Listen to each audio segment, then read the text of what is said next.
క్రొత్త బోధలు అనేవి ఎప్పటికప్పుడు క్రైస్తవ్యంలో తలెత్తుతూ ఉంటాయి, పరిచయం అవుతూ ఉంటాయి, క్రైస్తవ్యాన్ని కలవర పెడుతూ ఉంటాయి, గలిబిలి చేస్తూ ఉంటాయి. ఇంతకీ ఈ టైటిల్లో లేదా వాళ్ళు చెబుతున్న ఆ బోధ ఏమిటి అని అంటే, ఇప్పటి వరకు క్రైస్తవ్యంలో 99% క్రైస్తవులు యేసుక్రీస్తు దేవుని కుమారుడు అనగా తండ్రి అయిన యెహోవా,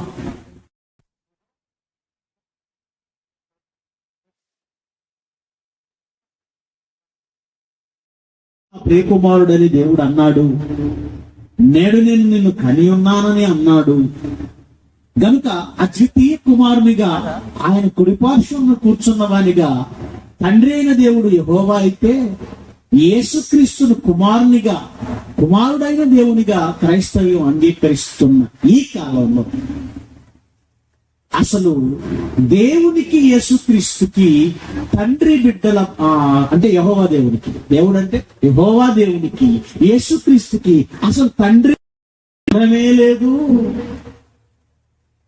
వారిరువురు సెపరేట్, వాళ్ళ మధ్య ఏ కనెక్షన్ లేదు. ఆయన ఎలాగైతే ఉన్నవాడో, ఎవరు? యెహోవా దేవుడు. నేను ఉన్నవాడను అంటే పుట్టుక లేదంటే ఆయనను కన్నవాళ్ళు లేరు. ఉన్నాడు, స్వయంభువుడు. ఆయన కన్న తండ్రి లేడు, ఆయనను కన్న తల్లి లేదు, ఆయనకి పితరులు లేరు, పూర్వీకులు లేరు. ఇది అర్థమవుతుందా? గనుక తండ్రి అయిన దేవుడు లేదు. మన భాషలో మనం తండ్రి అయిన దేవుడు అంటున్నాం, ఎందుకంటే ఆయన మనకు తండ్రి, యేసుక్రీస్తు తండ్రి అని బైబిల్ని బట్టి మనం విశ్వసించాము గనక తండ్రి అయిన దేవుడు అనే పదం వాడుతున్నాం. కానీ ఇప్పుడు నేను చూపుతున్న ఈ అంశాన్ని తెర మీదకు తీసుకొస్తున్న కొందరు ఏం మాట్లాడుతున్నారంటే, యేసుక్రీస్తుకి యెహోవాకి తండ్రి బిడ్డల బంధం లేదు. తండ్రి అయిన దేవుడు ఎలాగో స్వయంభువుడో, యెహోవా ఎలాగైతే ఉన్నవాడో, యేసుక్రీస్తు కూడా ఉన్నవాడే, పుట్టినవాడు కాదు, ఆయనకు పుట్టుక లేదు. అర్థమవుతుందా? కనుక యెహోవాకి యేసుక్రీస్తుకి ఈ తండ్రి బిడ్డల బంధం లేదు. ఆయన స్వయంభువుడే, ఈయన స్వయంభువుడే. ఇది ఈనాటి కాలంలో కొందరు తెర మీదకు తీసుకొస్తున్న వాదన. ప్రియమైన దేవుని పిల్లలారా, జాగ్రత్తగా ఆలోచించండి. Bible Open University India international ప్రారంభించిన జైశాలి గారు మిగిలిన ఎన్నో సంఘాలు లేదా సంఘ నాయకులు లేదా సంఘ కాపర్ పాటించని ఒక విధానాన్ని ఆయన పాటించారు ఈ 50 ఏళ్ళుగా. ఏంటి ఆ విధానము అంటే, ఎక్కడ ఏ బోధ బైబిల్కు వ్యతిరేకంగా వచ్చినా, ఎవరి నోట వచ్చినా, ఏ సంఘం నుంచి వచ్చినా, ఏ ప్రదేశం నుంచి వచ్చినా దానిని వాక్యం నుంచి ఖండించడం అనేది ఆయన మనకు నేర్పిన ఒక గొప్ప విధానం. అది ఎవరిలోనూ మనం చూడం. సహజంగా ఒక సంఘాన్ని చూద్దాం, ఎవరైనా ఒక సంఘం అనుకున్నాం, పేరు చెప్పండి. ఆ సంఘానికి అప్పటికే 100 మంది, 1000 మంది, లక్షల్లో కూడా, అంటే ప్రపంచవ్యాప్తంగా లక్షలలో కూడా జనాలు వచ్చేసారు అనుకోండి. వాళ్ళ పెద్దలు పరిచయం చేసిన బోధ ఒకటి ఉంటుంది. ఆ బోధకు సంబంధించి పుస్తకాలు కావచ్చు, మెటీరియల్ కావచ్చు, వాళ్ళకి ఆల్రెడీ ఉంటాయి. వాళ్ళు ఏం చేస్తారంటే, బయట ప్రపంచంతో మనకు అనవసరం. వాళ్ళు ఏమంటున్నారు, ఇది బైబిల్ ప్రకారం ఉందా లేదా మనకు అనవసరం. మన సంఘపు స్థాపకులు లేదా పెద్దలు మనకు అందించిన ఈ మెటీరియల్, మన స్టడీ మెటీరియల్, మన వాక్య సంబంధమైన మెటీరియల్ గనుక మనం ఇలా వెళదాం అని అంటారు తప్ప, లేఖనానుసారం మా సంఘమందు బోధిస్తున్నది రైటే అని నిరూపించుకునే ప్రయత్నం ఎవరు చేయలేదు. ఇప్పుడు మనం కూడా ఏం చేయాలి? మేము తండ్రి అయిన దేవుడని ఆయన్ని నమ్ముతున్నాం, ఈయన కుమారుడని యేసుక్రీస్తు నమ్ముతున్నాం. మేము ఇలాగే నమ్ముతాం. ఇది నమ్మేవాళ్ళు మాతో ఉండండి, నమ్మనోళ్ళు పొండి అని నేను కూడా అన్నాను అనుకోండి. అసలు జైశాలి గారి స్ఫూర్తికి అదేమవుతుంది? విరుద్ధం. ఏముంది? ప్రతి వాళ్ళు పరిశీలించాలి, మనం పరిశీలించవచ్చు. ఎవరు పరిశీలించిన బైబిల్ అర్థమవుతుంది. అర్థం కావాలని దేవుడు రాయించాడు. ప్రజలను మీరు ఏది నమ్ముతారో మీరు అది నమ్మండి, నేను ఇది నమ్ముతామంటే దాని లెక్క ఎలా వచ్చేసింది? మీ విశ్వాసం మీది, మా విశ్వాసం. సరే, ఇదిగో ఈరోజు నేను ఒక మాట అంటాను.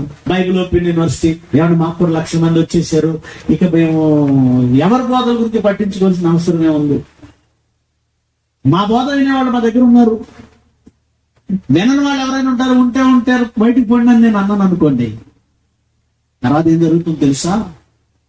ఆ బోధని బలహీనపరిచే శక్తులు ఎక్కువ. ఎందుకంటే మనలోని వాళ్ళే ఆ బోధను నమ్మడం ప్రారంభిస్తారు. ఎందుకు ప్రారంభిస్తారు? ఒక ప్రశ్న ఎదురైనప్పుడు మన నుండి సమాధానం రావాలి, ఇవ్వాలి. అది ఎవరి కోసం? మన వాళ్ళు విశ్వాసమందు స్థిరపడాలంటే వచ్చిన ప్రశ్నకు సమాధానం చెప్పాల్సిందే. లేదా అవతలి వాళ్ళు ఒకవేళ సరిచేసుకొని వచ్చే అవకాశం ఉంటుంది గనక వారి కొరకు కూడా సమాధానం చెప్పవలసింది. నేను ఎంత చెప్పినా నువ్వు వినవు గనక ఇక నేను చెప్పను, మాతో ఉండేవాళ్ళు ఉండండి, పోతే పొండి అనే ధోరణి ఎప్పుడు జయశాలి పీడి సుందరరావు గారిలో లేదు. పబ్లిక్ మీటింగ్స్ లో కూడా హల్లెలూయా అంటే ఏంటో, దాని అర్థం ఏంటో, కయ్యూన్ ఎవరో, ఆయన భార్య ఎక్కడి నుంచి వచ్చిందో, ఏదైనా వనంలో దేవుడు చెట్టు ఎందుకు వేశాడో, తండ్రి కుమారుడు పరిశుద్ధాత్మ వీరిలో ఎవరికి ప్రార్థించాలో, యేసు రాజ్యం వచ్చిందా లేదా, ఇలాంటి అద్భుతమైన పాఠాలు ఎన్నో 50 ఏళ్ల పాటు ఆయన చెప్పడం వల్లనే ఈరోజు మనం ఇలా స్థిరపడ్డాం. లేదు ఇది నా బోధ, నా బోధన అంగీకరించే వాళ్ళు ఎవరుంటారో వాళ్ళు నన్ను నమ్మండి, మిగిలిన వాళ్ళకి నేను సమాధానం చెప్పను అని ఒకవేళ జయశాలి గారు అనుంటే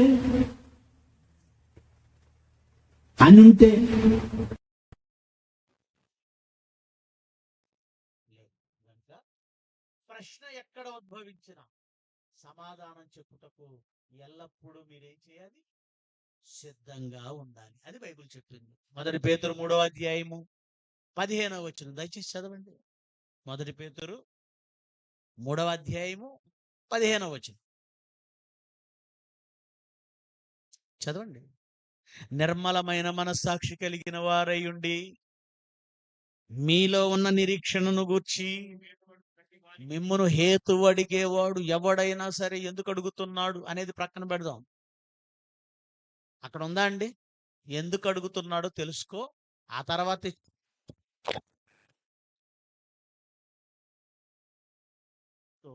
భయంతో సమాధానం చెప్పుటకు ఎల్లప్పుడూ సిద్ధంగా నువ్వు ఉండాలి. చెప్పను అనాలా? ఏమనాలండి? సమాధానం చెప్పుటకు ఎల్లప్పుడూ సిద్ధముగా ఉండి. ఏమండి? మీ హృదయముల యందు క్రీస్తుని ఎల్లప్పుడూ ప్రభువుగా ప్రతిష్ఠించండి. ఏమో వారు నేర్చుకోవడానికి, వారు సత్యంలోనికి రావడానికి ఎదురాడు మనసు ఒకవేళ దేవుడు వారికి ఎదురాడు మనసు దయచేస్తున్నాడేమో. గనుక ప్రియులారా జాగ్రత్తగా వినండి. ఇక్కడ ఒక సమస్య ఉంది. ఇప్పుడు నేను చెప్పే ఈ పాఠం ప్రశ్న నేనే చెప్పాలి, దానికి జవాబు నేనే చెప్పాలి. ఎందుకంటే ఆల్రెడీ మీకు ప్రశ్న తెలిసి ఉంటే నేను చెప్పాల్సిన అవసరం లేదు. కొందరికి తెలుసు, అందరికీ ప్రశ్న తెలియదు. ఏంటి ఇలాంటి బోధ ఒకటి ఉందా? యేసుక్రీస్తు స్వయంగా ఉన్నవాడు, యెహోవా దేవునికి పుట్టినవాడు కాదు అనే ఒక బోధ ఉందా అని ఆశ్చర్యపోయేవాళ్ళు కూడా మీలో ఉంటారు. ఏమంటే ఆల్రెడీ బోధ ఉంది అని మాకు తెలుసు అన్నవాళ్ళు ఒకసారి చేయొద్దండి, ఏమనుకోకుండా దయచేసి. పర్వాలేదు చేయొద్దండి.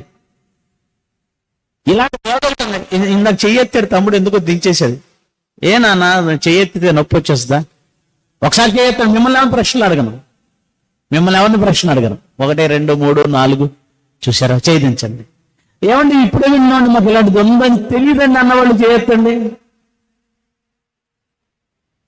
మిగతా వాళ్ళు నువ్వేం చెప్పినా మేము తిని వెళ్ళిపోతామండి, మాకు అవసరం లేదంటారా?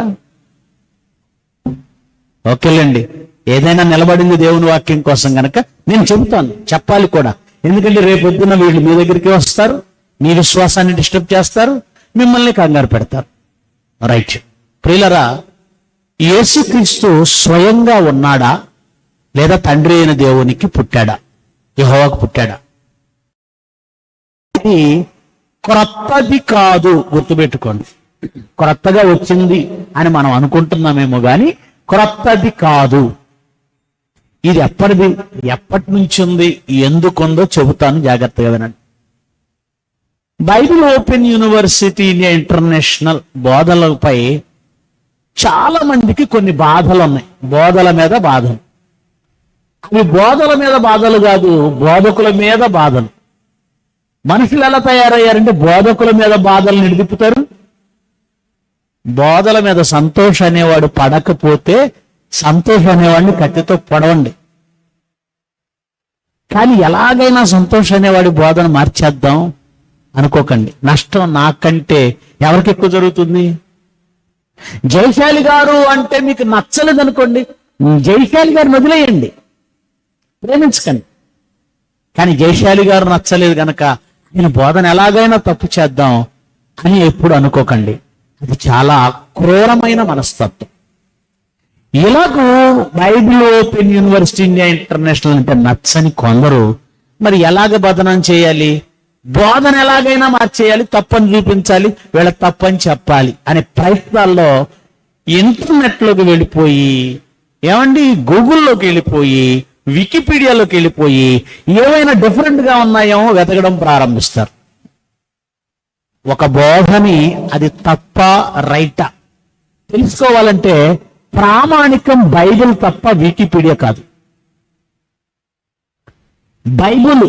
బైబిల్లో లేనిది వికీపీడియాలో ఉండదు. వికీపీడియా అంటే మీ అందరికీ తెలుసు కదండి, అది చాలా వీక్గా ఉన్న పీడియా. మీరు కూడా పెట్టేయచ్చు అందులో సమాచారం, నేను పెట్టేయచ్చు, నాకు ఇష్టమైంది నేను పెట్టవచ్చు, మీకు ఇష్టమైంది మీరు పెట్టేయచ్చు వికీపీడియాలో. పిల్లరా, ఇలా వికీపీడియాలోకి వెళ్ళిన వాళ్లకు కొన్ని సమాచారాలు దొరికాయి, అవేంటో చెప్తాను, జాగ్రత్తగా వినండి. క్రీస్తు శకం 325 అంటే యేసుక్రీస్తుని ప్రపంచం అంగీకరిస్తున్న తొలి దినాలవి. రోమా ప్రభుత్వం ఏలుతున్న కాలం అది. రోమా ప్రభుత్వం ఏలుతుంది. అప్పటి వరకు క్రైస్తవ్యాన్ని అంతం చేయాలనుకున్నది రోమా ప్రభుత్వం. ఒక వెస్పాసియన్ గాని, ఒక ఏమండి టైటస్ గాని, లేదంటే ఒక నీరో చక్రవర్తి గాని, లేదంటే ఇలా ఎందరో క్రైస్తవ్యాన్ని హింసించారు, హింసలు పాలు చేశారు, తుడిచిపెట్టాలనుకున్నారు. కానీ క్రైస్తవ్యం నిలబడింది. చివరికి 320లో కాన్స్టంటైన్ చక్రవర్తి, సీజర్ కాన్స్టంటైన్, ఆయన తల్లి మారడం, తల్లి ద్వారా కాన్స్టంటైన్ చక్రవర్తి మారడం, ఇది చరిత్ర. ఈ కాలంలో ఎప్పుడైతే ఆయన నమ్మాడో మరి క్రైస్తవ్యాన్ని ప్రపంచానికి ఆయన పరిచయం చేయటం అంటే అధికారికంగా వెళ్ళిపోతుంది, ఏ ఆటంకం లేకుండా వెళ్ళిపోతుంది. ఆ కాలంలో అనేక మంది మారారు. అందులో అలెగ్జాండ్రియా అనే ఒక ప్రాంతం, ఈజిప్ట్ దేశానికి చెందిన ఒక రాజధాని. అది 2 రాజధానులు ఉన్నాయి. కైరో రాజధాని ఈజిప్ట్కి, రెండవ రాజధానికి ఏది కనబడుతుందో తెలుసా? అలెగ్జాండ్రియా. ఇన్ఫర్మేషన్ రాసుకోండి, ఊరికే విని వెళ్ళిపోతే ఆ తర్వాత మిమ్మల్ని ప్రశ్నలు అడుగుతారు. ఈజిప్ట్ దేశానికి కైరో రాజధాని, అలాగే మరొక రాజధానిగా లేదా ముఖ్య పట్టణంగా అలెగ్జాండ్రియా కూడా ఉంది. ఉదాహరణకి మన ఇండియాకి రాజధాని చెప్పండి, మన భారతదేశానికి రాజధాని చెప్పండి. ఢిల్లీ, న్యూఢిల్లీ మన ఇండియాకి. మరి ఆర్థిక రాజధాని ఏంటంటారు చెప్పండి, గట్టిగా చెప్పండి. ముంబై. వ్యాపార రాజధాని, ఆర్థిక రాజధాని. మన దేశానికి రాజధాని ఢిల్లీ, ఆర్థిక రాజధాని ముంబై. ఎలాగో ఈజిప్ట్ దేశానికి కైరో ఒక రాజధాని అయితే ముఖ్య రాజధానిగా లేదా ఆర్థిక లావాదేవీలకు రాజధానిగా అలెగ్జాండ్రియా ఉంది. ఈ అలెగ్జాండ్రియాలో ఏరియస్ అనే ఒక బోధకుడు బయలుదేరాడండి. పేరు రాసుకున్న అతని పేరు ఏరియస్. ఇతను క్రైస్తవ బోధకుడు. ఇతను ఒక సిద్ధాంతాన్ని తీసుకొచ్చాడు. మొట్టమొదటిగా యేసుక్రీస్తు గురించి మరి ఒక సిద్ధాంతాన్ని ప్రపంచానికి పరిచయం చేయాలనుకున్నాడు. అప్పటికే క్రైస్తవ్యంలో బోధలు మారాయని, పౌలు గారు జీవించున్నప్పటికే భిన్నమైన సువార్త బయలుదేరిందని, మన గలతీ పత్రిక 1వ అధ్యాయం 6వ వచనం నుంచి మనం చదువుతాం. అపోస్తలులు పౌలు గారు ఉన్న కాలానికే రకరకాల సిద్ధాంతాలు బయలుదేరి రకరకాలుగా వాళ్ళు మాట్లాడడం ప్రారంభించారు. అది తెలిసిన నిజం, బైబిల్ చెప్పిన నిజం. ఆ క్రమంలోనే క్రీస్తు శకం 325లో ఏరియస్ అనే ఒక అలెగ్జాండ్రియాకు చెందిన మతబోధకుడు, పుట్టినవాడు దేవుడు ఎలా అవుతాడు, పుట్టినవాడు దేవుడు ఎలా అవుతాడు, పుట్టాడు అంటే అతనికి ఒక ప్రారంభం ఉంది.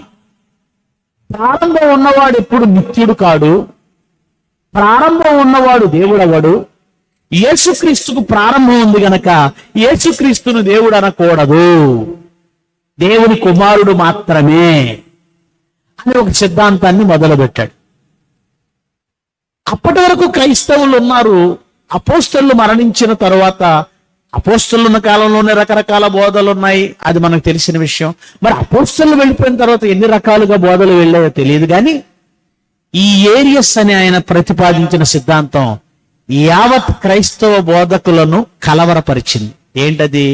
యేసుక్రీస్తు దేవుడు కాదు, ఆయనకు ప్రారంభం ఉంది, ప్రారంభం ఉన్న ఆయన దేవుడు ఎలా అవుతాడు, ఆయన దేవుని కుమారుడు మాత్రమే తప్ప దేవుడు అనకూడదు. అంటే అప్పటి వరకు యేసుక్రీస్తును దేవుడు అని అందరూ కూడా సంబోధిస్తున్నారు. అలాగే వెళ్ళిపోతుంది బోధంతా. ఎప్పుడైతే ఈ సిద్ధాంతం బలంగా ప్రజల్లోకి ఏరియస్ అనేటువంటి వాడు తీసుకొస్తున్నాడో, ఏమండి ఇలాంటి పరిస్థితులు ఇప్పటికి కూడా ఉన్నాయి అంటే ఉన్నాయి. ఎక్కడో కొరియా నుంచి ఒక బోధ వచ్చిందండి, ఉదాహరణ చెప్తున్నాను. దేవుడికి భార్య ఉందట, ఆ భార్య మనకు తల్లి అవుతుందట. కొత్త బోధ ఇది, విన్నారా పోనీ? కొరియా నుంచి ఆ తల్లి, ఆమె పేరు జంగిల్ జా. మనం పాకీ జా గురించి ఉంటాం. ఇప్పుడు ఈ దేవుడు భార్య పేరేటట, ఈ జంగిలుడు ఎవడో రాశాడు. ఇది జంగిల్ జా సబ్జెక్ట్ చెప్పాను, బైబిల్ మెసేజెస్ లో ఉంటుంది చూడండి. అలాగా ఈ ఏరియస్ అనేవాడు తెచ్చిన సిద్ధాంతాన్ని తీసుకొని కాన్స్టంటైన్ రాజు దగ్గరికి వెళ్ళారు క్రైస్తవ పండితులు, క్రీస్తు శకం 325లో. అప్పుడు ఒక కౌన్సిల్ ఏర్పాటు చేశాడు రాజు కాన్స్టంటైన్. అదేమిటంటే ecumenical first council of Nicaea. రాసుకోండి, ecumenical first council of Nicaea. చక్రవర్తి ఆధ్వర్యంలో ఒక సమావేశం ఏర్పాటు చేసుకున్నారు, ఒక కౌన్సిల్ ఏర్పాటు చేసుకొని సమావేశం ఏర్పాటు చేసుకున్నారు. ఈ సమావేశంలో వాళ్ళందరూ కలిసి తీసుకున్న నిర్ణయం ఏమిటంటే, ఏరియస్ అనేవాడి సిద్ధాంతాన్ని పట్టుకొని ఎవవాడు రావడానికి వీల్లేదు. ఇక్కడ మనం ఒక నిర్ణయం తీసుకుందాం, యేసుక్రీస్తు దేవుడని మాత్రమే ఎవడైనా బోధించాలి, దేవుని కుమారుడని బోధించకూడదు అని ఏరియస్ అనేటువంటి వాడు చెప్పిన సిద్ధాంతానికి వ్యతిరేకంగా ఆ రోజు ఉన్నటువంటి బోధకులందరూ కూడా కాన్స్టంటైన్ రాజు ఆధ్వర్యంలో ecumenical of first council of Nicaea ప్రాంతంలో వాళ్ళంతా కూడా సమావేశమై నిర్ణయానికి వచ్చారు. ఇక ఇక్కడ కూడా దేవుడు అనడానికి ఎలా దేవుడు అవుతాడు అనడానికి ఇక్కడ కూడా చాలా మంది చాలా రకాల సిద్ధాంతాలు ప్రతిపాదించారు. మరి బైబిల్లో యెహోవా అని కనబడుతుంది, ఆయన తండ్రి అంటున్నాడు, ఈయన కుమారుడు అంటున్నారు, తర్వాత పరిశుద్ధాత్మ కూడా కనపడుతున్నాడు. మరి దీన్ని మనం ఎలా ప్రజెంట్ చేయాలి లేదా ఎలా సాల్వ్ చేయాలనుకున్నప్పుడు, ఇప్పుడు ఆయన దేవుడు అనడానికి ఇష్టపడిన ఈ నైసియా కౌన్సిల్లో ఉన్నటువంటి సభ్యులంతా చాలా రకాల ప్రతిపాదనలు చేశారు. అందులో కొన్ని ఫేమస్ అయ్యాయి, ఎప్పటికీ కొనసాగుతున్నాయి. అవేంటి అని అంటే, ఏమండి ఆయన ఒక్కడే ముగ్గురిగా వచ్చాడు, తండ్రి తర్వాత కుమారుడిగా, కుమారుడి తర్వాత పరిశుద్ధాత్మగా. ఈ సిద్ధాంతంలో యేసుక్రీస్తుకు పుట్టుక లేదని చెప్పడానికి బాగుంది. వీళ్ళ టార్గెట్ ఏంటి? ఇలాగూ చెప్పడానికి గల టార్గెట్ మళ్ళీ చెప్తున్నాను, ఏదో దేవుణ్ణి నమ్మండి ఆశీర్వాదాలు వస్తానని సులువుగా చెబితే అర్థమైపోయేంత చిన్న టాపిక్ కాదు, అందుకే పదే పదే చెప్తున్నాను. వాళ్ళ టార్గెట్ ఏమిటంటే, యేసుక్రీస్తు పుట్టుకుంది, ప్రారంభం ఉంది కాబట్టి ఆయన దేవుని కుమారుడు దేవుడి కుమారుడే తప్ప దేవుడు కాదు అని ఏరియస్ అనేవాడు ప్రతిపాదించిన సిద్ధాంతానికి వ్యతిరేకంగా వీళ్ళు ప్రతిపాదించాలి గనక వీళ్ళు ఏం చేశారంటే, తండ్రి అయిన దేవుడే కుమారుడిగా వచ్చాడు. అంటే తండ్రి అయిన దేవునికి ఏం లేదు, పుట్టుక లేదు. ఆయన కుమారుడిగా వచ్చాడు తప్ప ఆయన ప్రత్యేకంగా పుట్టినవాడు కాదు. తండ్రి అయిన దేవుడు కుమారుడిగా వచ్చాడు, ఆ కుమారుడు పరిశుద్ధాత్మగా వచ్చాడు. ఈ సిద్ధాంతం ఇప్పుడు పుట్టింది కాదండి. ఎక్యుమెనికల్ ఫస్ట్ కౌన్సిల్ ఆఫ్ నైసియాలో 325లో పుట్టిందే మన పెద్దల వారసత్వ సంపదగా తెచ్చారు. మరొక ఇదే కౌన్సిల్లో తెచ్చినటువంటి సిద్ధాంతం ఏమిటి అంటే, ముగ్గురిని విడదీయకూడదండి. ఒక కోడిగుడ్డు అంటే ఎట్లా చెప్తాం మనం? పెంకు ఉంటుంది, పెంకు లోపల తెల్ల సొన ఉంటుంది, తెల్ల సొన లోపల పచ్చ సొన ఉంటుంది. ఇప్పుడు మీరు పెంకుని తండ్రి అయిన దేవుడిగా ఆలోచించండి, లోపల తెల్ల సొనని యేసుక్రీస్తుగా ఆలోచించండి, ఆ లోపల పచ్చ సొనని పరిశుద్ధాత్మగా ఆలోచించండి. గుడ్డు అంటే 3 కలిపి ఉంటేనే గుడ్డు అవుతుంది, దాన్ని విడదీసి గుడ్డు అంటే కుదరదు కదా. కాబట్టి తండ్రిని, కుమారుణ్ణి, పరిశుద్ధాత్మని విడదీయకండి, వారు ఏకమై ఉన్నారు అనే ఒక సిద్ధాంతాన్ని తీసుకొచ్చారు. దీన్ని మరొక ఆయన ఇంకో రకంగా చెప్పాడు. కొబ్బరికాయ తెలుసు కదా, మీకు తెలియకపోవడం ఏంటి? మొత్తం కొబ్బరి తోటలే. టెంక్ ఉందా? టెంక తండ్రి అయిన దేవుడు. లోపల కొబ్బరి ఉందా? యేసుక్రీస్తు. ఆ లోపల నీళ్లున్నాయా? పరిశుద్ధాత్మ. ఈ 3 కలిపితేనే కదా కొబ్బరికాయ, విడదీస్తే కొబ్బరికాయ అవ్వదు కదా. అలాగే తండ్రి, కుమారుడు, పరిశుద్ధాత్మ ముగ్గురు వేరుగా ఉండకూడదు, వేరు చేయకూడదు. వాళ్ళు ముగ్గురు ఒక్కటే. తండ్రి పెంకు, కొడుకు కొబ్బరి, నీళ్లు పరిశుద్ధాత్మ. మరి పైన పీసేవారు నువ్వా అని అడిగాను. మరి అంతే కదండి, కురుడీల్లో నీళ్లు ఎగిరిపోతాయి అంటే పరిశుద్ధాత్మ. నేను హేళన చేస్తున్నాను అనుకోకండి, దయచేసి మరోలా భావించకండి. బైబిల్ను పరిశోధిస్తే ఇలాంటివి అసంపూర్ణమైన లేదంటే ప్రశ్నలకు దొరికిపోయే సిద్ధాంతాలు రావు. ఏదేమైనా యేసుక్రీస్తుకు పుట్టుక లేదని చెప్పడానికి పుట్టుకొచ్చిన సిద్ధాంతాలలో ఆయన ఒక్కడి నుంచే ఒక్కడే కుమారుడిగా వచ్చాడు, ఆ కుమారుడి మరి పరిశుద్ధాత్మగా వచ్చాడు. ఇలా చెప్పడానికి వాళ్ళు పడిన పాటలలో ఇవి కొన్ని. అందులో భాగమే ఇది కూడా లోపంగా ఉంది. ఏది లోపంగా ఉంది? తండ్రి, కుమారుడు, పరిశుద్ధాత్మ ఆయనే ఈయనగా వచ్చాడంటే చాలా సమాధానాలు రావట్లేదు ప్రశ్నలకి. లేదు ముగ్గురు ఇలా కలిసిపోయి ఉన్నారు అంటే దానికి చాలా కౌంటర్లు వచ్చేస్తున్నాయి. అలా కాకుండా ఇంకొక సిద్ధాంతాన్ని ప్రతిపాదిద్దాం. అదేమిటి అని అంటే, ఏమండి, యేసుక్రీస్తు స్వయంగా తండ్రితో పాటు సమానంగా పరలోకంలో ఉన్నాడు, పుట్టినవాడు కాడు. పరలోకంలో తండ్రి అయిన దేవుడు ఎప్పటి నుంచో ఉన్నాడు, పుట్టుకలేదు, ప్రారంభం లేదు. అలాగే యేసుక్రీస్తు కూడా ఉన్నాడు. మరి బైబిలులో దేవుడు కన్నాడు, ఆయన తండ్రి అని ఈయన పిలుస్తున్నాడు, కుమారుడని ఆయన అంటున్నాడు. ఈ వచనాలన్నీ ఉన్నాయి కదా.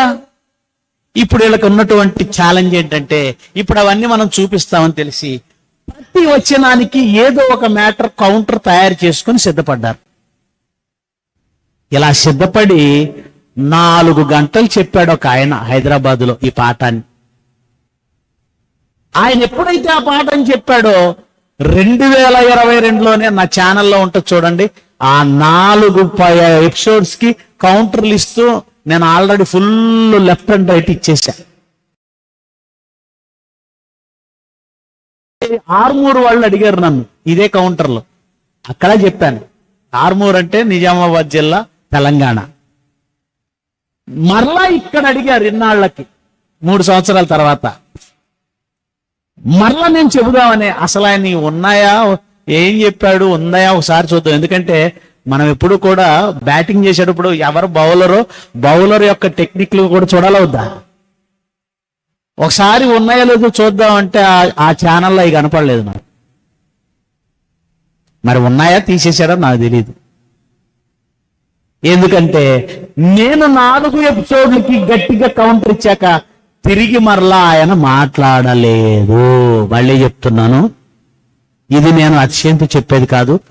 ఒకవేళ మాట్లాడతాడండి, సబ్జెక్ట్ ఉందండి అంటే మరి ఇదే కట్టుకాలలో ఇదే వేదిక మీద ఏదైనా డిబేట్ లాంటిది ఏర్పాటు చేస్తే చిన్నబాబు గారు నేను మాట్లాడడానికి రెడీ.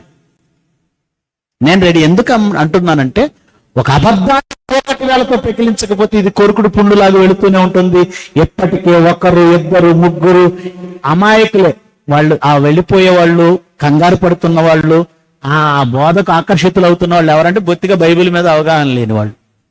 గనుక యేసుక్రీస్తు తండ్రి అయిన దేవునికి లేదా యెహోవాకి యేసుక్రీస్తుకి బంధం ఉందా లేదా వాళ్ళు చెప్పినట్లు లేదా ఆలోచన చేద్దాం. ఆల్రెడీ కుమారుడని ఉంది కదండి. అంటే ఇప్పుడు వాళ్ళు ఏమని కవర్ చేస్తున్నారో ముందు వాళ్ళు చెప్పేవే చెప్తాను. నేను మళ్ళీ చెప్తున్నాను మీకు, వాళ్ళు పుట్టుక ఉంది అని మనం చూపించే ప్రతి రెఫరెన్స్ కి ఏమని ఎక్స్ప్లెనేషన్ ఇస్తున్నారో చెబుతాను. మీరు ఆ ఎక్స్ప్లెనేషన్ కూడా జాగ్రత్తగా వినండి. ఎందుకంటే క్వశ్చన్ అర్థం కాకపోతే ఆన్సర్ కూడా అర్థం కాదు. వాళ్ళు ఏమని ఎక్స్ప్లెనేషన్ ఇస్తున్నారు, ఎందుకు రాయబడింది? యెహోవా దేవునికి యేసుక్రీస్తు కుమారుడు కాకపోతే కుమారుడని ఎందుకు రాయబడిందో వాళ్ళు చెప్పడానికి కొన్ని సిద్ధాంతాలు వాళ్ళు ప్రతిపాదిస్తున్నారు, కొన్ని వచనాలను వాళ్ళు ఎక్స్ప్లెయిన్ చేస్తున్నారు. ఎక్స్ప్లెయిన్ చేయగానే ఒప్పుకోవడానికి మనమేం అమాయకులం కాదు.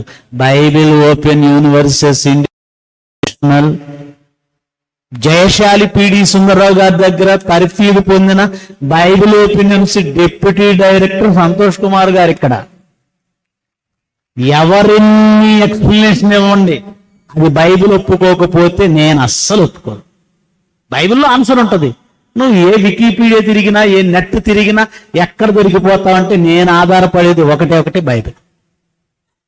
జయశాలి గారు మనకు అదే నేర్పించారు. కనుక వాళ్ళు ఏం చెబుతున్నారో జాగ్రత్తగా చూద్దాం. సమూయేలు 2వ గ్రంథం, మీరందరూ బైబిల్ తీయండి, వాళ్ళు చెప్పేదాన్ని ముందు చెప్తున్నాను.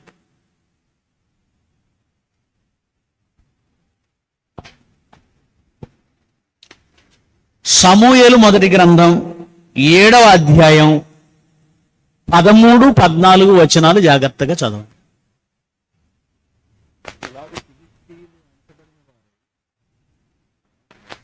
సమూయేలు 2వ గ్రంథం 7వ అధ్యాయం 13, 14 వచనాలు. ఏమండి, కొంచెం వేదిక మీద ఉన్న వాళ్ళు కాస్త బైబిల్ స్పీడ్గా తీయండి, లేదా ఎవరైనా కింద చదవగలిగిన వాళ్ళు ముందుకు రండి. 7వ అధ్యాయం 13, 14 వచనాలు. అతడు సొలొమోను గురించి మాట్లాడుతున్న మాట అండి ఇది. అతడు నా నామఘనత కొరకు ఒక మందిరాన్ని కట్టిస్తాడు, అతని రాజ్య సింహాసనము నేను నిత్యముగా స్థిరపరిచెదను, నేను అతనికి తండ్రినై ఉండును, అతడు నాకు కుమారుడై ఉండును. అతడు పాపము చేసిన ఎడల నరుల దండముతోను మనుషులకు తగులు దెబ్బలతోనూ అతన్ని శిక్షిస్తాను గాని, ఏమండి, నిన్ను స్థాపించుటకై నేను కొట్టివేసిన సౌలునకు నా కృప దూరమైనట్లు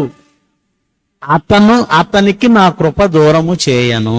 బాగా ఆలోచిస్తే సొలొమోను గురించి మాట్లాడితే ఏమంటాడంటే, నీ సింహాసనాన్ని అతనికి ఇస్తాను, నేను అతనికి తండ్రి అయి ఉండును, అతడు నాకు, బాగా ఆలోచించండి, సింహాసనమిచ్చి నేను అతనికి తండ్రిని, అతడు నాకు కుమారుడు అన్నాడు. ఇక్కడ దాని అర్థం ఏంటి? వాళ్ళు చెప్తున్న ఎక్స్ప్లెనేషన్ చెప్తున్నాను. ఇక్కడ దాని అర్థం ఏంటి? కుమారుడు అంటే సింహాసనం ఇచ్చినందుకు కుమారుడు అన్నాడే తప్ప నిజంగా కుమారుడు కాదు. అదేంటండి, సింహాసనం ఇస్తే కుమారుడు అంటారా? ఇదేం మాట అండి అన్న నువ్వు నేను అడుగుతామని వాళ్ళకి తెలుసు. దానికి వాళ్ళు ఏం చెప్తారంటే, ఏమండి, రాజకీయ వారసత్వం అని ఒకటి ఉంటుంది, తెలుసు కదా మీకు, రాజకీయ వారసత్వం. ఉదాహరణకు మోడీ గారు ఉన్నారు, ఆయనకి కొడుకులు లేరు. ఆయన తదనంతరం ఒకవేళ అమిత్ షానో లేదంటే ఇంకొకడో పోనీ అదానీనో తీసుకొచ్చాడు అనుకోండి, అప్పుడు ఆయన ఏమంటాడు?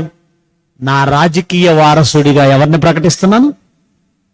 అమిత్ షాని ప్రకటిస్తున్నాను, లేదంటే అదానీని ప్రకటిస్తున్నాను, లేదంటే నీరవ్ మోడీని ప్రకటిస్తున్నాను అన్నాడు అనుకోండి, అంటే ఆయన సింహాసనము తీసుకున్నందుకు కుమారుడయ్యాడు, అంటే వారసుడయ్యాడు.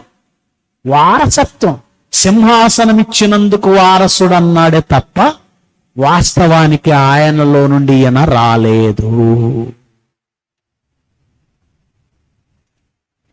కావాలంటే యేసుక్రీస్తును కుమారుడు అన్న చోట సింహాసనం గురించి మాట్లాడాడు.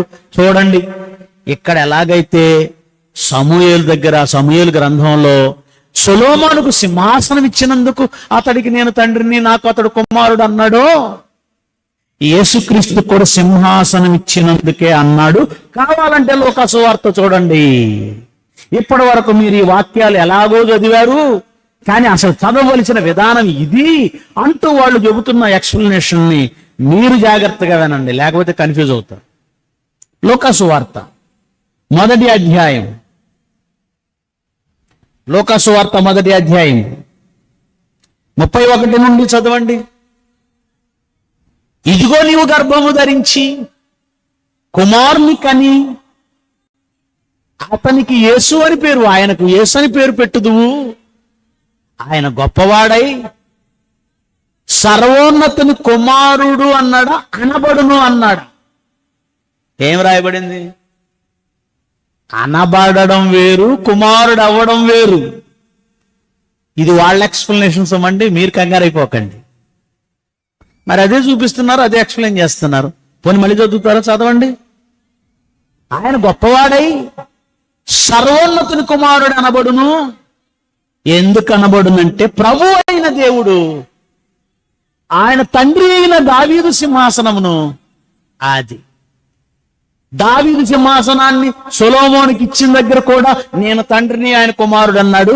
ఇక్కడ కూడా దావీదు సింహాసనాన్ని యేసుక్రీస్తుకి ఇచ్చినందుకు నేను తండ్రిని, ఆయన కుమారుడు అన్నాడు. సింహాసనపు రాజకీయపు వారసుడనే ప్రకటనే తప్ప తండ్రి అయిన దేవుని నుంచి ఆయన పుట్టలేదు. మీరే తప్పుగా అపార్థం చేసుకున్నారు.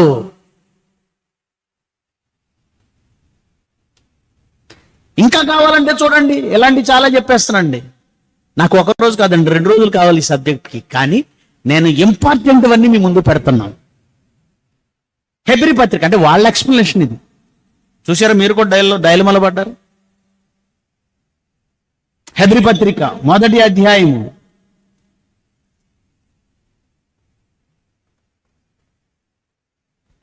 1వ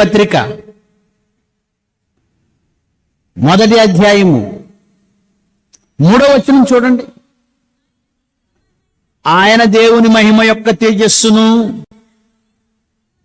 ఆయన తత్వము యొక్క మూర్తిమంతమునై ఉండి తన మహత్తుగల మాట చేత సమస్తమును నిర్వహించుచు పాపముల విషయంలో శుద్ధీకరణము తానే చేసి దేవదూతల కంటే అంత శ్రేష్టమైన నామము పొందెను.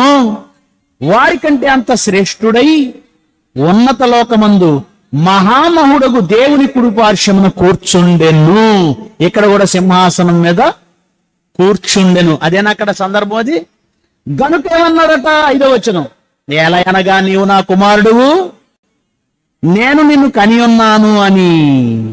చూసారా, అంటే సింహాసనం ఇవ్వడమే వారసత్వం ఇవ్వడం.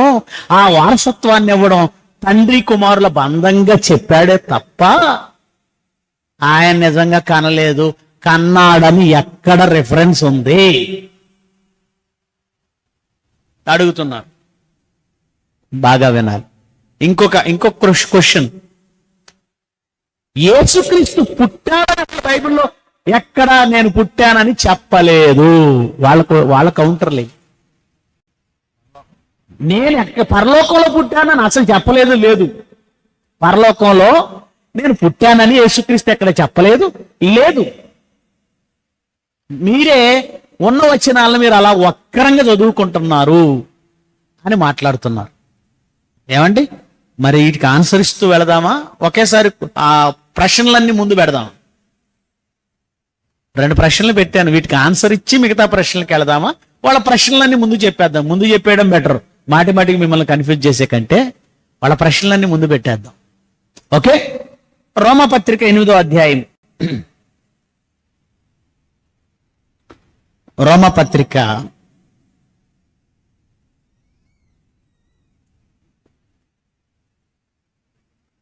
14వ వచనం ఒకసారి చూద్దాం. 8వ అధ్యాయం 14వ వచనం. దేవుని ఆత్మ చేత ఎందరూ నడిపింపబడుదురో వారందరూ దేవుని కుమారులై ఉందురు. వినండి, సింహాసనం ఇచ్చినందుకు దేవుని కుమారుడు అవుతాడు. ఆత్మచేత నడిపించబడినందుకు దేవుని కుమారుడు అవుతాడు. ఓకే, వాళ్ళు చూపించే వచనాలు ఇవే చూపిస్తారు, మీకు ఇవే చూపించి మాట్లాడతారు. యోహాను సువార్తకు వద్దాం, 1వ అధ్యాయానికి వద్దాం. రాసుకోండి మరి. వాళ్ళు చూపించేవి ఇవి, వాళ్ళ ఆయుధాలు ఇవి. ఆ ఆయుధాలు మీకు ఇచ్చేస్తున్నాను. అవి ఎలా తప్పు చెప్తాను నెక్స్ట్. అవన్నీ ఎలా తప్పు నెక్స్ట్ చెప్తాను. యోహాను సువార్త 1వ అధ్యాయము, యోహాను సువార్త 1వ అధ్యాయము 12వ వచనం చూద్దామా? 12వ వచనం, 1వ అధ్యాయం 12వ వచనం. తనను ఎందరు అంగీకరించిరో వారందరికీ, అనగా తన నామమందు విశ్వాసం ఉంచిన వారందరికీ అది దేవుని పిల్లలగుటకు ఆయన అధికారం ఇచ్చాడు. అంటే విశ్వసించినందుకు దేవుని పిల్లలు అవ్వడానికి అధికారం ఇచ్చాడే తప్ప ఆయన ఆత్మను విభజించి ఇచ్చినట్టు బైబిల్లో ఎక్కడా లేదు. మనకే ఆ యేసుక్రీస్తుకే కాదు, మనకు కూడా దేవుని ఆత్మను విభజించేవలేదు. మనల్నే దేవుడు కనలేదు. విశ్వసించినందుకు, ఆత్మచేత నడిపింపబడుతున్నందుకు, సింహాసనం ఇచ్చినందుకు. అర్థమవుతుందా? ఇంకేమంటున్నాడు? 1వ అధ్యాయం, 1వ అధ్యాయం 1వ వచనం కూడా.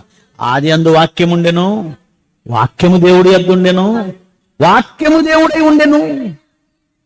ఆయన ఆది యందు దేవుని యొద్ద ఉండెను. ఆది యందు ఉండెను అన్నాడే తప్ప పుట్టెను అనే మాట లేదు. ఇవన్నీ చూపించిన తర్వాత మనం వెంటనే ఏ రెఫరెన్స్ చూపించాలని ఆరాట పడతాం? మీరు చెప్పండి. మీరేం చూపిస్తారు అయితే? ప్రార్థన చేస్తారా మోకాళ్ళేసి? మనం వెంటనే ఏమండి ఆ మాత్రం తెలియదా? నేడు నేను నిన్ను కని ఉన్నాననే వచనం ఉంది కదా.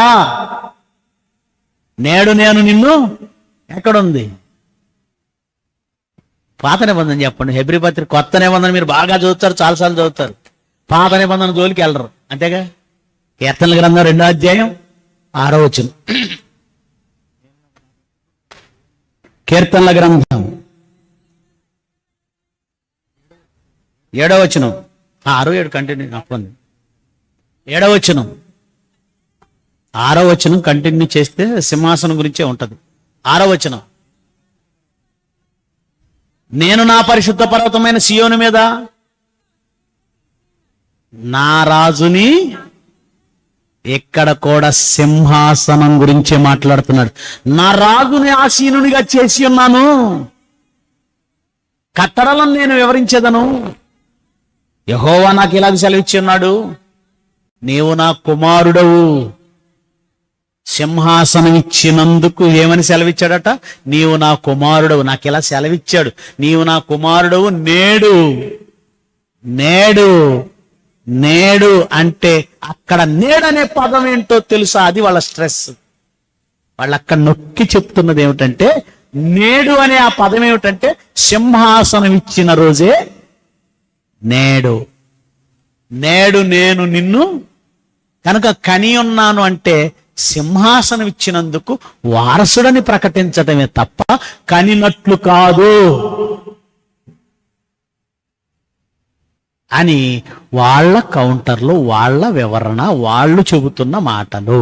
రైట్, మళ్ళొక్కసారి వాళ్ళ మాటలన్నీ ఒక్కొక్కటి జ్ఞాపకం చేసుకుందామా? మొట్టమొదట సింహాసనం ఇచ్చినందుకు కుమారుడు అన్నాడు. అంటే సొంత కుమారుడు కాదనేగా, అంతే కదండి. రాజకీయ వారసుడు. వాళ్ళ మాటలే మనం మాట్లాడదాం. ఇప్పుడు నేను ఆన్సర్ ఇస్తున్నాను, జాగ్రత్తగా వినాలి మీరంతా కూడా. గజల్ శ్రీనివాస్ అని, గజల్ అంటే మ్యూజిక్ తెలుసు కదండి, గజల్ అని ఉంటది. గజల్ శ్రీనివాస్ మీ పాలకుల్లో ఆయనేనట. నాన్న నాన్న నాన్న అనేదో పాట ఉందట కదా. నీ మనసు ఎంత మంచిదో, ఇదేనా? నీ మనసు ఎంత మంచిదో నాన్న, ఆ పాటేనా? రైట్. ఈ గజల్ శ్రీనివాస్ గురించి డాక్టర్ సి నారాయణ రెడ్డి, ఆయన ఎవరు? ఒక మంచి గేయ రచయిత. ఈ గేయ రచయిత గజల్ శ్రీనివాస్ గురించి ఒక మాట అన్నాడు. ఈ గజల్ శ్రీనివాస్ నా మానసపుత్రుడు. ఎవరు? మానసపుత్రుడు.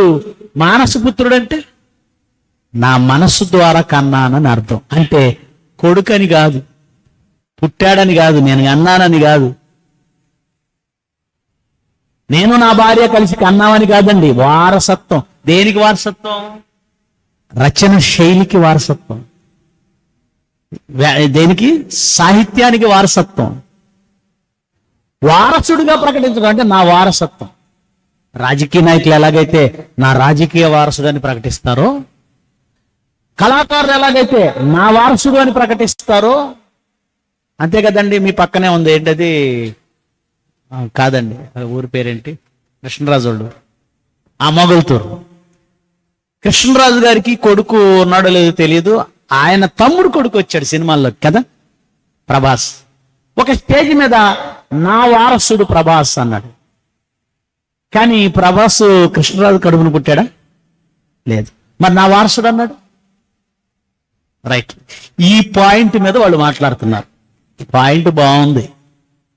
అవి చూసేసి సమాధానం చెప్పడానికి మన బుర్రలో ఏం లేదనుకోండి, వాళ్ళు చెప్పి చచ్చినట్టుగా స్వీకరిస్తాం. మనమేమి నేర్చుకోకపోతే. కానీ నేను కౌంటర్ ఇస్తాను, దానికి సమాధానం వాళ్ళ దగ్గర లేదండి. అదేంటో తెలుసా? నిజమే, రాజకీయ వారసులు ఉంటారు. వాళ్ళని నా కుమారుడు అనొచ్చు. నా నిజమైన కుమారుడు వగు తిమోతి అన్నాడా లేదా పౌలు? అనొచ్చు. తండ్రి మనం జయశాలి గారిని డాడీ అని పిలుస్తాం, తప్పేమి లేదు. ఎందుకంటే మరి వాక్యోపదేశకుడిగా ఉండి వాక్యం పంచిపెట్టిన వాడు, వాక్యం ద్వారా కనినవాడు గనక తండ్రి అనొచ్చు, కుమారులు అనొచ్చు. అంత మాత్రాన కనిన వాళ్ళు కాదు. ఓకే, కాదంటలేదు, ఓకే. అయితే రాజకీయ వారసుడుగా ప్రకటించిన వాళ్ళని నా కుమారుడు, కొడుకు లాంటి వాడు అంటారు. నా కొడుకు కంటే ఎక్కువైన వాడు అని కూడా అంటారు. అంటారా? కానీ నా సొంత కొడుకు అని ఏ బుద్ధున్నోడైనా అంటాడా? నా సొంత కుమారుడు అని కన్నవాడిని అంటారు, రాజకీయ వారసుణ్ణి అన్నారు. అంటారా? కానీ దేవుడు ఏమన్నాడో ఒకసారి మీరు బైబిల్ తీసి చూడండి. రోమపత్రిక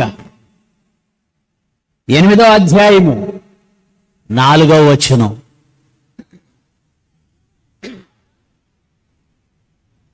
రోమపత్రిక 8వ అధ్యాయము 4వ వచనం.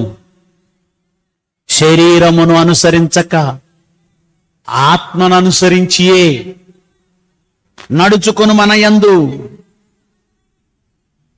ధర్మశాస్త్ర సంబంధమైన నీతి విధి నెరవేర్చబడవలెనని పాప పరిహార నిమిత్తము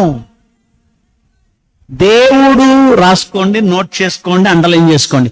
దేవుడు ఎవరిని పంపాడు? రాజకీయ వారస కుమారుణ్ణా, సొంత కుమారుణ్ణా? సొంత కుమారుణ్ణి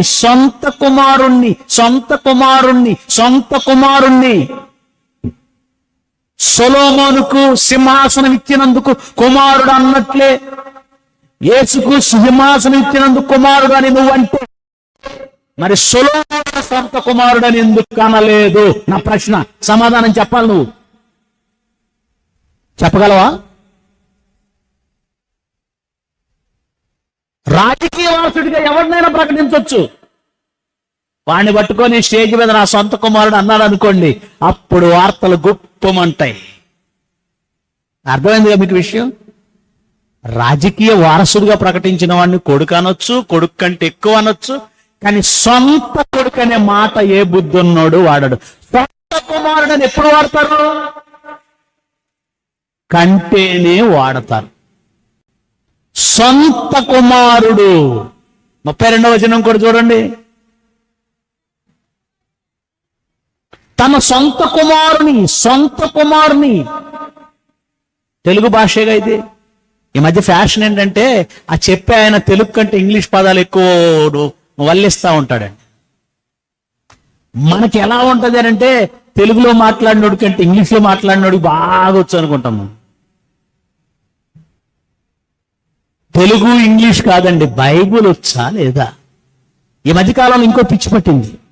తెలుగు బైబిల్ అంటే ఏంటో తప్పులుండే బైబిల్ లాగా కొంతమంది హిబ్రూలోకి వెళుతున్నారు.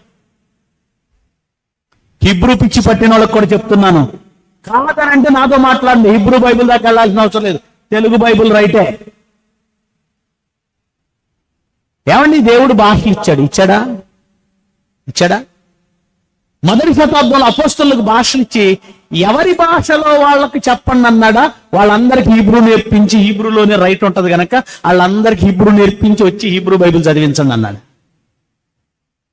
ఏమన్నాడు? అపోస్తలు ఏ ప్రాంతానికి వెళ్ళినా ఆ భాషలో వాళ్లకు బైబిల్ ఇచ్చారే తప్ప, అంటే వాళ్ళకు బోధించారు. విలియం కేరీ అనే ఒక మహానుభావుని నిలబెట్టుకుని దేవుడు ఇన్ని భాషల్లో తర్జుమా చేయి. తప్పులు ఉంటాయని నువ్వు అనుకుంటున్నావు, అది దేవుని వల్ల జరిగిన కార్యం. తప్పులుంటే ఏముంటాయి? తర్జుమాలో 1-2 తప్పులు ఉండొచ్చు, లేదా అచ్చు తప్పులు ఏమంటారు ప్రింటింగ్, లేదు ఒకవేళ భావం మారిందే ఉందనుకోండి. ఉదాహరణకు అబ్రహాము శోధింపబడి అనే పదం వాడింది. మరో చోట దేవుడు ఏమన్నాడు? యాకోబు పత్రికలో దేవుడు ఎవరిని శోధించడు అన్నాడు. మరి అబ్రహాం శోధింపబడి అనే పదం పడింది కదా, ఇక్కడ మనకు అర్థమైంది ఇది ప్రింటింగ్ మిస్టేకా ట్రాన్స్లేషన్ మిస్టేకా అయి ఉంటది. ప్రింటింగ్ మిస్టేక్ అయ్యిందో లేదో తెలుసుకోవడానికి హీబ్రూకి వెళ్లాల్సిన అవసరం ఉందా? తెలుగు బైబిల్లో అక్కడే అదే బైబిల్లో మరో చోట మాకు అర్థమైందా? మీరే చెప్పండి. మరో గ్రంథాన్ని బట్టి మరో వాక్యాన్ని బట్టి అర్థం చేసుకున్నాంగా. గనుక తెలుగు బైబిల్ ఏదో సరిగ్గా రాయనట్టు ఈ మధ్య పిచ్చి పట్టింది చాలా మందికి. హీబ్రూ పదాలు మాట్లాడడం, షాలేం అంటాం, ఇస్లాం అంటే ఏ పిచ్చి పిచ్చి మాటలు. వందనాలు చెప్పు తెలుగులో. షాలేం ఏం షాలేం? వెరైటీయా? స్టైలా? ప్రత్యేక గుర్తింపా? తన సొంత మహిమను వెతుకువాడు దేవుడు సత్యవంతుడన్న మాటకి ఎప్పుడు ముద్ర వేయలేడు. తనను పంపిన వాని మహిమను వెతుకువాడు దేవుడు సత్యవంతులను మాటకు ముద్ర వేసి ఉన్నాడు. తెలుగు ప్రజల మధ్య రాని హిబ్రూ గురించి ఎందుకు అంటే, ఇది హిబ్రూలో ఇలా ఉందని చెప్తే ఏమన్నా ఒక్కడికి ఎక్కురమంటాడా? ఎందుకంటే వీళ్ళలో ఎవరికైనా హిబ్రూ తెలుసా? నేను హిబ్రూలో ఇలా ఉందని ఉన్నది చెప్పినా అవునా అంటారు, లేని చెప్పినా అవునా అంటారు. అంతేగా పిల్లల్ని ఇంగ్లీష్ మీడియంలో జాయిన్ చేయాలని చాలా సరదా పడతా ఉంటారు తల్లిదండ్రులు. బొత్తిగా చదువురాని తల్లిదండ్రుల దగ్గరికి వచ్చేసి ABCDF నీ గుండు టఫ్ అన్నాడు అనుకోండి, అది తెలియదు వాళ్ళకి. మా వాడు కొడుతున్నాడు ఇంగ్లీష్ అనుకుంటారండి. ఏమండి మా వాడు అసలు ఏమండి అంటారు. ఎందుకు? వీడు బొత్తిగా నిశాని కనుక ఆడు మాట్లాడిన ABCDF వీడికి అర్థం కాదు. ఆడు మాట్లాడేది ఇంగ్లీషా కాదా ఎవరు చెప్పాలి? ప్రొఫెసర్ చెప్పాలి, మాస్టర్ చెప్పాలి. హీబ్రూ వాడు మాట్లాడుతున్నాడు ఏదికి మీద, అది రైట్ రాంగ్ చెప్పడానికి ఎవడని ప్రొఫెసర్ ఉన్నాడా? ఆడే మగాడు ఇక్కడ. ఇక ఆడ ఏది చెప్పినా మనం కొట్టి చెవులు జాడించుకొని వెళ్ళిపోవాలి. గనుక హీబ్రూ మాట్లాడుతున్నాను, ఇంగ్లీష్ మాట్లాడుతున్నాను బెల్డప్ ఇచ్చేవాళ్ళ బోధలు వెనకండి. నువ్వు తిన్నగా తెలుగులో చెప్పు, లేదా నోరు మూసుకొని చెప్పండి. ఎందుకంటే దేవుడు తెలుగు మనకి ఇచ్చాడా లేదా? గనుక ఏం మాట్లాడుతున్నాం మనం? అబ్రహాము పరిశోధింపబడి గనుక ఏమండి బైబిల్లో ఇలా ఉందండి. ఏది సొంత కుమారుడని ఆయన అన్నాడు, ఇక్కడ ఎలా లేదండి, ఏది హీబ్రూ బైబిల్ అలా లేదండి అని మిమ్మల్ని రాంగ్ రూట్ పట్టించడానికి తీసుకెళ్తాడేమో. వెళ్ళకండి, హీబ్రూ మీరు కూడా నేర్చుకోండి. ఒకవేళ వాడు అక్కడ తీసుకెళ్ళి అసలు అవసరమే లేదండి. బైబిల్లో ఏముంది? మరలా చదువమ్మాయి రోమాపత్రిక 8వ అధ్యాయం 32వ వచనం. తన సొంత కుమారుని అనుగ్రహించుటకు వెనుక తీయలేదు. అక్కడ దేవుడు తన సొంత కుమారుని పాప శరీరాకారంతో పంపాడు. సొంత కుమారుడు అని దేవుడు అంటున్నాడు. 32వ వచనంలో కూడా సొంత కుమారుడు అంటున్నాడు. ఈయనొక్కడే అంటున్నాడా? యేసుక్రీస్తు కూడా అన్నాడా? అది కూడా చూడండి ఒకసారి. యోహాను సువార్త 5వ అధ్యాయం 18వ వచనం.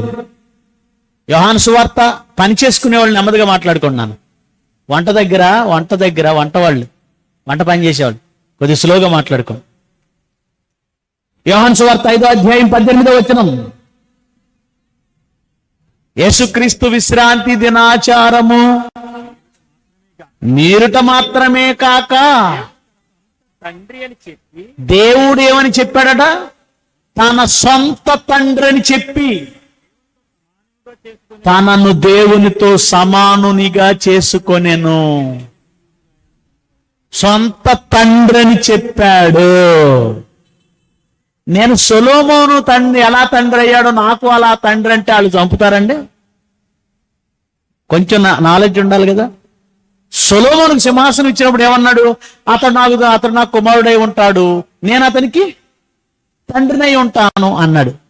అన్నాడు. ఎక్కడైనా సొలొమోను ఆయన నా సొంత తండ్రి అన్నాడా సింహాసనం ఇచ్చినందుకు? మరి ఎందుకు అనలేదు? యేసుక్రీస్తు ఏమన్నాడు? ఏమంటే వాళ్ళు చంపడానికి చూశారు. దేవుడు నా సొంత తండ్రి అన్నాడు. విశ్రాంతి దినాచారము మీరుటయ్యేగాక అంటే యేసుక్రీస్తు 2 చేశాడు. చెయ్యనిది ఏం చెప్పలేదండి వాళ్ళు. చెయ్యనిది చెప్పలేదు. ఏం చెప్తున్నారు చదవండి. విశ్రాంతి దినాచారం యేసుక్రీస్తు పాటించాడా మీరాడా? మీరే చెప్పండి. యేసుక్రీస్తు విశ్రాంతి దినాచారము పాటించాడా మీరాడా? మీరాడు, పాటించలేదు. విశ్రాంతి దినమునకు క్రీస్తు ఏమై ఉన్నాడు అన్నాడు? ప్రభువు. యేసుక్రీస్తు విశ్రాంతి దినాలు పాటించలేదు, పండగలు పాటించలేదు. అలా మీరటం మాత్రమే కాక ఏమన్నాడట? తన సొంత తండ్రి అని చెప్పాడట. నా సొంత కొడుకు, సొంత కుమారుడని ఆయన అంటున్నాడు, నా సొంత కుమారుడని ఈయన అంటున్నాడు. మధ్యలో నీకేంటయ్యా నొప్పి? నీకేంటి నొప్పి? ఆయన కుమారుడు కాదు, ఈయన కూడా స్వయంభవుడు. మరి పుట్టాడని ఎక్కడుంది చూపించు అని రెచ్చగొడతా ఉంటాడు మనకు. ఎందుకంటే మనం సామెతలు 8వ అధ్యాయానికి వెళతామని బాగా తెలుసు అతను. ఆయన పుట్టాడు అని ఎక్కడుంది అంటే ఎక్కడికి వెళ్తాం మనం? మొదట సామెతల గ్రంథం చూద్దాం. 8వ అధ్యాయం, సామెతల గ్రంథం 8వ అధ్యాయము 22 నుంచి చదువుదామండి. 22 నుంచి. పూర్వకాలమందు తన సృష్టి ఆరంభమున తన కార్యములలో ప్రథమమైన దానిగా అంది. ప్రధానం కాదమ్మా అంటే, ఎందుకంటే ఒక్క చిన్నది మారినా ఇక్కడ నా మీనింగ్ పోతుంది ఇక్కడ. అందుకోసమే చెప్తున్నాను. చదువు తల్లి. ప్రథమమైన దానిగా యెహోవా నన్ను కలుగజేసెను. వినండి, కలుగజేసెను అన్నాడని దానికి హీబ్రూలోకి వెళ్ళి ఏదో స్టోరీ చెప్తాడు. చదవండి, కంటిన్యూ చేయండి, చెప్తాను మీకు. అనాది కాలము మొదలుకొని మొదటి నుండి భూమి ఉత్పత్తి అయిన కాలమునకు పూర్వము నేను నియమించబడి తిని. భూమి ఉత్పత్తి అయిన కాలానికి పూర్వం నియమించబడి తిని. నెక్స్ట్, ప్రవాహ జలములు లేనప్పుడు, నీళ్లతో నిండిన ఓటలు లేనప్పుడు. అక్కడ ఆగుదామండి. ఏమండి, సృష్టికి ముందు ఆయన పుట్టుక లేదు, తండ్రి అయిన దేవునితో పాటు ఉన్నాడు అని ఇప్పటి వరకు చెప్పిన వీళ్ళు ఈ వచనం దగ్గర ఆగిపోవాల్సిందే. ఎందుకంటే తల్లి గర్భంలో పుట్టడం గురించి మేము ఒప్పుకుంటాం, వాళ్ళు అంటాం. తల్లి గర్భంలో అనగా మరియ గర్భంలో పుట్టడం శరీరధారణ, అదోకే. కానీ పరలోకమందు అక్కడ పుట్టాడు అని మీరు చెబుతున్నది తప్పు. ఆయన పరలోకంలో పుట్టలేదు, ఉన్నాడని ఇప్పటి వరకు చెప్పారే. కానీ ఈ వచనంలో ఏముంది? ప్రవాహ జలములు లేనప్పుడు, నీటితో నిండిన ఓటలు లేనప్పుడు నేను పుట్టి తిని. ప్రవాహ జలములు నీళ్లతో నిండిన ఓటలు లేనప్పుడు ఎక్కడ పుట్టాడు? పుట్టాడా పుట్టలేదా? తర్వాత చదువు తల్లి. పర్వతాలు స్థాపించక మునుపు, కొండలు పుట్టక మునుపు, భూమిని దాని మైదానములను ఆయన చెయ్యక మునుపు, నేల మంటిని రవంతయు పుట్టించక మునుపు నేను పుట్టి తిని, నేను పుట్టి తిని, నేను పుట్టి తిని, నేను పుట్టి తిని, ఈ మాట చూపించగానే అంత ఈజీగా ఏం లొంగిపోరండి వాళ్ళు. ఎందుకంటే తన సిద్ధాంతం రైట్ చేసుకోవాలనుకునేవాడు ఎలాగైనా ఇటు తిప్పి అటు తిప్పి తనది రైట్ చేసుకోవాలనుకుంటాడు, కానీ మనం చెప్పింది వింటాడా? వాడు ఎటు తిరిగినా, కాలికేస్తే వేలికేసినా, వేలికేస్తే మెడకేసినా, బైబుల్ మనం పట్టు సాధిస్తే అన్ని మెలికలు, అన్ని వంకలు, లొసుగులు కట్ చేసేయచ్చు. ఇప్పుడు ఇతను ఏమంటాడంటే అసలు ఇది మాట్లాడుతున్నది ఎవరు? యేసుక్రీస్తు కాదు అంటాడు. పుట్టాను అని కనపడేసరికి ఇప్పుడు ఎవరు కాదట అది? నేను పుట్టి తిని అనే మాట కనపడేసరికి ఇక వాళ్ళు అడ్డంగా ఒకటి మాట్లాడడం మొదలు పెట్టారు. అదేంటంటే ఇది యేసుక్రీస్తు గురించి కాదు. అదేంటి ఎవరి గురించి అయ్యా మరి అంటే ఏం చూపించారు? మొదటి వచనం చూపించారు. ఇక్కడ మాట్లాడుతున్నది ఎవరట? జ్ఞానము ఘోషించుచున్నది, జ్ఞానము ఘోషించుచున్నది. ఇక్కడ మాట్లాడుతున్నది జ్ఞానము అన్నట్టు. అదేంటి? అదేంటి జ్ఞానమైతే యేసుక్రీస్తు కాదా? అవునా కాదా? మనం ఎలా చెప్పగలం? జ్ఞానం అంటే యేసుక్రీస్తు అని మనం ఎలా చెప్పగలం? మొదటి కొరింథీ మొదటి అధ్యాయము 25వ వచనం. మొదటి కొరింథీ మొదటి అధ్యాయము 24వ. ఆయన యూదులకు ఆటంకముగాను అన్ని జనులకు వెర్రితనముగాను ఉన్నాడు, కానీ యూదులకేమి గ్రీసు దేశస్థులకేమి పిలువబడిన వారికి క్రీస్తు దేవుని శక్తి, దేవుని ఉన్నాడు. క్రీస్తు ఏమై ఉన్నాడు? క్రీస్తు దేవుని జ్ఞానమై ఉన్నాడు. క్రీస్తు దేవుని జ్ఞానమై ఉన్నాడు. క్రీస్తు దేవుని జ్ఞానమై ఉన్నాడు.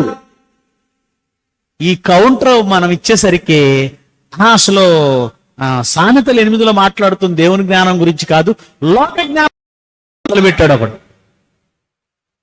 బుద్ధున్నవాడెవడైనా సామెతలు 8వ అధ్యాయంలో మాట్లాడుతున్న జ్ఞానం లోక జ్ఞానం అని ఒప్పుకుంటాడా? మీరు చెప్పండి, అదేమన్నా జ్ఞానం అన్న మాట అండి అది? సామెతలు 8వ అధ్యాయంలో ఉన్నది లోక జ్ఞానమా అంటే పర్వతాలు పుట్టిందా? నీటితో నిండిన ఓటలు లేనప్పుడు లోక జ్ఞానం పుట్టిందా? అది లోక జ్ఞానం అండి? దేవుని జ్ఞానమా? దేని గురించి మాట్లాడుతున్నారు? దేవుని జ్ఞానం అంటే జ్ఞానము అన్న చోట ఎవరిని పెట్టాలి మనం? ఎంత పెట్టినా కూడా మరలా ఏదో ఒక విధంగా కావాలని దాన్ని తప్పించాలని లేదండి. మీరు యేసుక్రీస్తు అంటున్నారు, కానీ ఒకవేళ యేసుక్రీస్తు అయితే 7వ అధ్యాయానికి ఒకసారి రండి. మీరు 8వ అధ్యాయం దాకా వెళ్ళారు, 7వ అధ్యాయానికి మాకు ఒక కౌంటర్ దొరికింది. సామెతల గ్రంథంలో 7వ అధ్యాయంలో మాకు ఒక కౌంటర్ దొరికింది అని ఒక కౌంటర్ మాట్లాడడం మొదలు పెట్టారు. ఏంటి ఆ కౌంటర్? 4వ వచనం, 7వ అధ్యాయం 4వ వచనం. జ్ఞానంతో నువ్వు నాకు అక్కవని, తెలివితో నీవు నాకు చెలికత్తివని చెప్పుము అన్నాడు. చూసారా, ఇక్కడ మనకేదో పెద్ద కౌంటర్ వేసినట్టు వాళ్ళు ఫీల్ అవుతున్నారు. ఏంటంటే జ్ఞానం యేసుక్రీస్తు అయితే యేసుక్రీస్తుతో మీరు అక్క అని చెప్పగలరా? యేసుక్రీస్తు మీకు అక్క అవుతాడా? హేళనగా మాట్లాడ్డం. జ్ఞానం అంటే యేసుక్రీస్తు అని మీరు చెబితే చెలికత్తి అవుతాడా? వాడు కౌంటర్లు వేయడం. ఏమండి, కనీసపు భాషా ప్రయోగం తెలియని, ఇంకిత జ్ఞానం లేని, చదువు లేని మూర్ఖులు మాట్లాడే విధానం ఇది. ఒక ఉదాహరణ చెప్తాను మీకు తేలిపోతుంది. సోక్రటీస్ అనే వ్యక్తి ఎంతమందికి తెలుసు? చేయొద్దండి. సోక్రటీస్ ఒకటే. మీరు దేనికి చేయొత్తారు? మిమ్మల్ని క్వశ్చన్లు అడగనండి, చేయొత్తండి దయచేసి, మీకు దండం పెడతాను. హల్లెలూయా అన్న చేతులు ఉన్న వాళ్ళు చేతులు ఎత్తండి. నాకు తెలుసు సోక్రటీస్ అంటే తెలిసిన వాళ్ళు, ఆయనకొక బిరుదు ఉంది, చెప్పండి. నడిచే విశ్వవిద్యాలయం. ఏం పేరుంది? నడిచే విశ్వవిద్యాలయం. మీకు తెలియకపోతే ఒకసారి సెర్చ్ చేయండి, గూగుల్ ఉంటదిగా. ఆయన మనిష విశ్వవిద్యాలయమా? అర్థం కాలేదా? నడిచే విశ్వవిద్యాలయం అని సోక్రటీస్కు పేరుంది. ఆయన మనిష విశ్వవిద్యాలయమా? మనిషి. మరి విశ్వవిద్యాలయం ఎందుకు? సోక్రటీస్ చాలా జ్ఞానము కలిగి చాలా సబ్జెక్టుల మీద చాలా గొప్పగా మాట్లాడాడు గనక విశ్వవిద్యాలయంలో ఎలా సమస్తమైన విద్యలు చెబుతారో సోక్రటీస్ కూడా సమస్తమైన జ్ఞానము లోకానికి సంబంధించి చెప్పాడు గనక అతనికి ఏమని పేరు పెట్టేశారు? నడిచే విశ్వవిద్యాలయం. యేసుక్రీస్తుని జ్ఞానము అనడానికి గల కారణం ఏమిటి అనంటే సమస్తమైన జ్ఞానము ఎవరిలో ఇమిడి ఉంది? యేసుక్రీస్తులో. బుద్ధి జ్ఞానముల సర్వ సంపదలు ఎవరి యందు గుప్తములై ఉన్నవి? ఆయన యందే. అందుకే ఆయన రానంత వరకు మోషే ద్వారా కొంత, యెహోషువ ద్వారా కొంత, దావీదు ద్వారా కొంత, సొలొమోను ద్వారా కొంత ఇవ్వబడిన జ్ఞానము పుస్తకాలలో ఉంది. దాని గురించి అంటాడు, నాయనా నీకున్న జ్ఞానం, నీకు ఇవ్వబడిన జ్ఞానం పుస్తకాల్లో ఉంది, దానితో నీవు అక్క అని చెప్పు అన్నాడు. అక్క అని చెప్పంటే ఏమండి? యేసుక్రీస్తు కాదు వాళ్ళు అనుకున్నట్టే అనుకుందాం. జ్ఞానం అంటే యేసుక్రీస్తు కాదు వాళ్ళు అనుకున్నట్టే అనుకుందాం. మీరు బైబిల్ని పట్టుకొని అక్క అని చెబుతారా? నేను కౌంటర్ ఇచ్చాను. జ్ఞానముతో నీవు నాకు అక్కవని చెప్పమన్నాడు కదా, యేసుక్రీస్తు కాదని కాసేపు అనుకుందాం ఆ మాటను బట్టి. జ్ఞానం అంటే ఏంటి? బైబిలేగా. మీరు బైబిల్తో అక్క అని చెబుతారా, చెలికత్తి అని చెబుతారా? మీ పాలకొల్లో చెప్తారేమో, మా దగ్గరే చెప్పరు. మరి ఇక్కడ అక్క అని చెప్పమంటున్నా, చెలికత్తి అని చెప్పమంటున్నా, దాని వెనక ఒక భావం ఉంది. తోడబుట్టిన వారితో ఎలా ఉంటావో ఈ జ్ఞానంతో అలా ఉండు. నీ చెలికత్తెతో అంటే స్నేహితుడితో ఎలా ఉంటావో ఈ జ్ఞానంతో స్నేహం చెయ్యి. అది సొలొమోను గారి భావన అక్కడ. జ్ఞానముతో నీవు నాకు అక్కవని చెప్పంటే ఏమండి, అదేమైనా ఒక రూపం? ఆ జ్ఞానం నువ్వు నాకు అక్కవే, నువ్వు నాకు చెలికత్తివే అని చెప్పడానికి. దాని భావం ఏమిటంటే తోడబుట్టిన వారిని ఎప్పుడు అంటి ఉంటావు కదా, అలాగే ఈ జ్ఞానం నువ్వు అంటి ఉండు. స్నేహితుడిని ఎక్కువ ప్రేమిస్తూ స్నేహితుడితో అంటి ఉంటావు కదా, ఈ జ్ఞానమే నీకు స్నేహితుడు కావాలి. ఆ కాన్సెప్ట్స్ లో మాట్లాడాడు. బుద్ధి లేని వాడు ఇంగ్లీష్ మాట్లాడినంత మాత్రాన బొర్రా బైబిల్ రాదు. ఇంగ్లీష్ కాదు నేర్చుకోవాల్సింది, బైబిల్ పరిశోధించాలి. కనుక క్రీస్తు వచ్చినంత వరకు కొంత జ్ఞానం ఇవ్వబడింది. ఆ జ్ఞానమును స్నేహితుడిగా చూడు, చెలికత్తిగా చూడు, అక్కగా చూడు. అంటే అంత సాన్నిహిత్యం ఏర్పరచుకో. కానీ సర్వ సంపదలు, సర్వజ్ఞానం ఎవరిలో గుప్తములై ఉన్నది? క్రీస్తులో.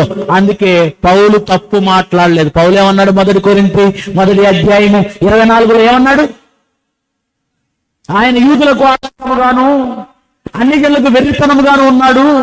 కానీ యూదులకేమి, గ్రీసు దేశస్థులకేమి, పిలువబడిన వారందరికీ క్రీస్తు దేవుని శక్తి, దేవుని జ్ఞానం.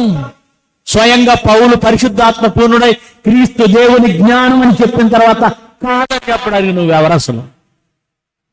గనుక ఆ జ్ఞానం మాట్లాడుతూ ఏమందో మళ్ళీ చదువుతారా? 8వ అధ్యాయము సామెతల గ్రంథం 22వ వచనం నుంచి. సామెతల గ్రంథం 8వ అధ్యాయం 22 నుండి. పూర్వకాలమందు తన సృష్టి ఆరంభమున తన కార్యములలో ప్రథమమైన దానిగా యెహోవా నన్ను కలగజేసెను. అనాది కాలం మొదలుకొని, కలగజేసినంటే పుట్టించడం కాదు కదా, దానికి కౌంటర్ ఇచ్చావనుకో, దానికి పేలిపోయే కౌంటర్ ఇంకోటి ఉంది. ఎందుకంటే కిందకు వచ్చేసరికి అదే అధ్యాయంలో, ఎందుకంటే వీళ్ళు పదాలను బట్టి మాట్లాడుతున్నారు. బైబిల్ ఎప్పుడు పదాలను బట్టి కాదు, సారాన్ని బట్టి మాట్లాడాలి. నీ వాక్య సారాంశం సత్యం. ఇదిగోండి ఇక్కడ కలుగు చేసిన అన్నాడు కదా, కలుగు చేసిన అన్నాడు గనక పుట్టినట్టు కాదు కదా అని నువ్వంటే, అదే 8వ అధ్యాయంలో కిందకు వచ్చేసరికి ఏమన్నాడు చూడండి. అదే 8వ అధ్యాయంలో 31, ఆయన కలుగ చేసిన పరలోకమును బట్టి సంతోషించుచు నరులను చూసి కలుగ చేసిన పరలోకము నరులను కూడా ఏం చేశాడట? ఆయన కలుగ చేశాడు. యేసుక్రీస్తు స్వయంగా ప్రవాహ జలములు లేనప్పుడు, నీళ్లతో నిండిన ఓటలు లేనప్పుడు, నేను పుట్టి తిని అనాది కాలం మొదలుకొని భూమి ఉత్పత్తి అయిన కాలమునకు పూర్వము నేను నియమింపబడి తిని, పర్వతములు స్థాపించబడక మునుపు, కొండలు పుట్టక మునుపు, భూమిని దాని మైదానములు ఆయన చేయక మునుపు, నేలమంటిని రవంతిని సృష్టించక మునుపు నేను పుట్టి తిని. జ్ఞానము చెప్పిన మాట. ఆ జ్ఞానము క్రీస్తు. అంటే క్రీస్తు పుట్టాడా? ఎప్పుడు? కన్యామర్య గర్భాన పుట్టిన సంగతి కాదు ఇది. సృష్టి పుట్టక ముందు మాట్లాడుతున్న మాట ఇది. సృష్టి పుట్టక ముందడిది. అంటే సృష్టి పుట్టక ముందు యేసుక్రీస్తు పుట్టాడు. అంటే ఆయనకి పుట్టుకుందంటే ఎవరికన్నారు? దేవదూతలా? యెహోవా దేవుడా? ఎవరికన్నారు? యెహోవా దేవుడు. అందుకే అన్నాడు కీర్తన 2:6-7, 7వ వచనం, నీవు నా కుమారుడవు, నేడు నేను నిన్ను. నేడు అంటే ఏంటండి? అక్కడ ఆగాం కదా, భోంచేసిరండి, ఎక్కువైపోయింది కదా, మైండ్ హీట్ అయింది కదా. నేడంటే ఏ రోజో వాళ్ళు ఎంత అవివేకంగా మాట్లాడతారో మీకు ఆయుధాలు ఇస్తాను నేను. నేడు అంటే ఏంటో చెప్తాను మీకు. బుర్ర హీట్ ఎక్కింది కదా, ప్రశాంతంగా ఏం డిస్కస్ చేయకండి, చక్కగా తినరండి. ఇంకో ఛాన్స్ కూడా మీకు ఇస్తాను. భోజనం చేసిన తర్వాత దీని ఎపిసోడ్ ఇంకోటి కొనసాగిస్తాను. కొనసాగించిన తర్వాత ఈ సబ్జెక్ట్ మీద ప్రశ్నలు అడిగే అవకాశం కూడా నేను మీకు ఇస్తాను. క్వశ్చన్స్ కూడా మీరు అడగొచ్చు. ఎందుకంటే నాకు ఇవ్వబడిన టైమే 2 ఒకే రోజు కాబట్టి అన్ని కవర్ చేసే అవకాశం నాకు ఉన్నది గనక మీలో డౌట్స్ మిగిలిపోకుండా ఉండాలనే ఉద్దేశంతోనే 2వ ఎపిసోడ్ కూడా మాట్లాడిన తర్వాత ఇదే సబ్జెక్ట్ మీద ప్రశ్నలు అడిగే అవకాశం. మళ్ళీ ఎక్కడికో వేరే సబ్జెక్టులకు వెళ్ళకండి, టైం సరిపోదు. ఈ సబ్జెక్ట్ మీదే ప్రశ్నలు అడిగే అవకాశం నేను ఇస్తాను. ఓకే.